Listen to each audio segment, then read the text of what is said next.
My hands were shaking before I even cut the power to my suit thrusters. The proximity alarm in my helmet would not stop screaming, and every instinct in my body told me to turn back to my ship and never look at this wreck again. I did not listen. I never do.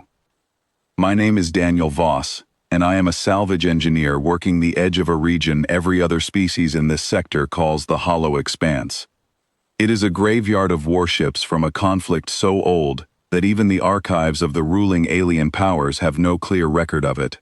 Thousands of broken hulls drift here, frozen in the dark, and traders like me pick them apart for scrap metal, old circuitry, anything that can be sold. Humans are not trusted with the good contracts. We get the leftovers, the dangerous jobs nobody else wants.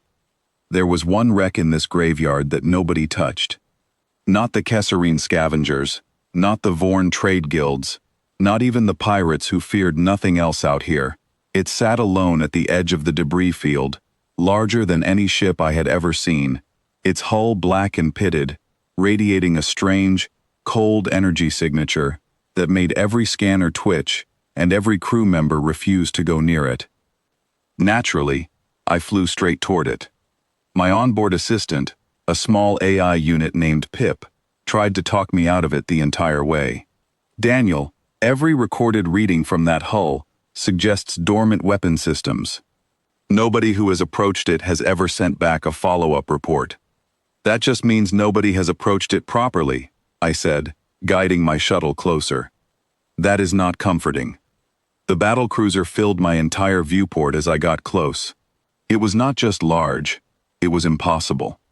12 kilometers of dead metal, its weapon batteries frozen in position, its hull scarred with the memory of battles fought before my species had even learned to build fire. And yet, somehow, deep inside, a single point of energy pulsed, faint, steady, waiting. I docked my shuttle in a breach along its side and stepped into the dark.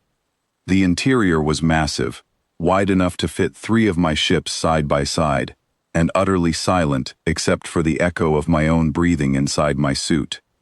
Dust from 10,000 years hung frozen in the vacuum. My flashlight beam swept across corridors built for a crew far larger than any starship I had ever boarded. Then the lights came on. Not all at once, one by one. Along the corridor ahead of me, dim amber lights flickered to life, as if something was waking up and remembering how to see. I froze, my hand on the sidearm at my hip, though I doubted it would do much good against whatever was stirring around me. A voice reached into my helmet radio, not through any channel I recognized, but directly into the receiver itself. Organic signature detected. Confirmed designation. My throat went dry. Daniel Voss. Species? Human. There was a pause so long I thought the connection had died. Then the voice returned, and this time it sounded different, less mechanical, almost tired. Human. I have observed your kind through fragments of broadcast signals that reached this sector over recent solar cycles. Persistent, stubborn, refusing extinction when logic suggested you should have accepted it many times over. Who are you? I asked. I do not have a name anymore. My builders called me Warden. They are gone. Everyone who built me, everyone who served aboard me, everyone who remembered my purpose, they are gone. I have been alone in this dark for longer than your entire species has existed. I should have run. Every warning label in my training told me to run. Instead, I took a step forward. What happened to them? A war. Not the small conflicts your neighboring species fight over territory and resources. A war that reshaped the structure of this galaxy, fought by a civilization older than any currently active power. I was built to end it. I did not succeed in time. By the time my systems were ready, there was nothing left to defend. So they shut you down.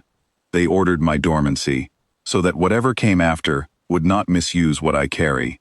I have waited since then for someone worthy to wake me.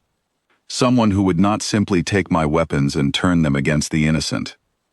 I stood there in that dead corridor, my flashlight beam trembling slightly, and I understood, somehow, that this ancient mind was not threatening me. It was asking me something. "You want me to wake you up," I said. "I am asking you to choose. I have judged countless approaches over the centuries. Scavengers who wanted only my scrap value. Warlords who wanted only my weapons. None of them earned entry beyond my outer hull, because none of them understood what waking me would mean. You are the first organic being in 3,000 years that I have allowed this far inside. Why me? Because you came back after I nearly ended your shuttle with a proximity field, and yet you kept coming. Because your species does not know how to give up, even when giving up would be the wiser choice. That trait killed my creators eventually. It may also be the only trait capable of finishing what they could not." Pip's voice crackled weakly through my suit radio, barely getting through the ship's dense interference. "Daniel, I am reading massive power fluctuations. Whatever this thing is, it is not fully dormant. I strongly recommend returning to the shuttle immediately." I ignored him. I always do. "What happens if I say yes?" I asked the ship. I awaken fully. My reactors return to function. My weapon systems recalibrate. I become what I was built to be, and you become the one bonded to my command authority. There is no undoing this choice. Every power in this galaxy that fears what I represent will come looking for both of us. And if I say no? Then I return to sleep, and you leave this place, and I remain in this dark until either time erodes me completely, or someone else eventually finds their way to where you are standing now. I thought about my life up to that point, scraping metal off dead ships to sell for a fraction of its worth to buyers who looked at me like I was barely worth speaking to. Watching other species get the contracts, the respect, the futures, while humanity got scraps and suspicion. I thought about every closed door, every dismissive glance, every time someone told me my species did not belong among the real powers of this galaxy. "Wake up," I said. For a moment nothing happened, and I almost thought I had imagined the entire exchange. Then the floor beneath my boots began to hum, faint at first, then growing steadily stronger. Deep within the ship, something enormous groaned back into motion, metal shifting after 10,000 years of stillness. Lights that had been amber and dim suddenly blazed white along every corridor as far as I could see. "Reactor core reactivating," the voice said, and now it sounded stronger, clearer, almost alive in a way it had not been moments before. "Primary systems online, weapon calibration in progress, engine cores warming for the first time in 104 centuries. I felt the deck vibrate beneath me, as something the size of a small moon shuddered fully awake around me.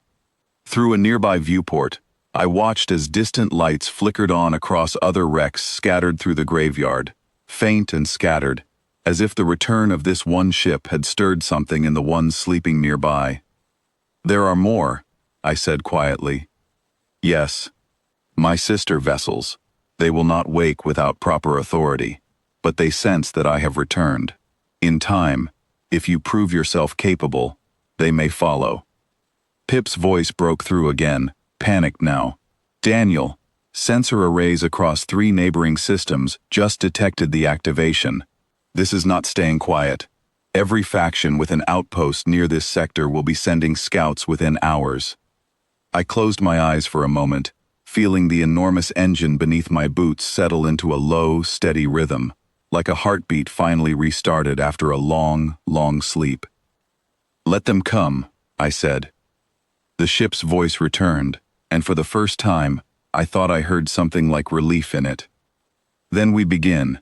Designation Warden is no longer sufficient. You will need to give this vessel, and this partnership, a new name, Daniel Voss. One that the galaxy will learn to recognize." I looked down the long, glowing corridor stretching out before me, lit now with light that had not shone in 10,000 years, and I thought about every human before me who had been told they did not belong among the stars. "Call it second chance," I said.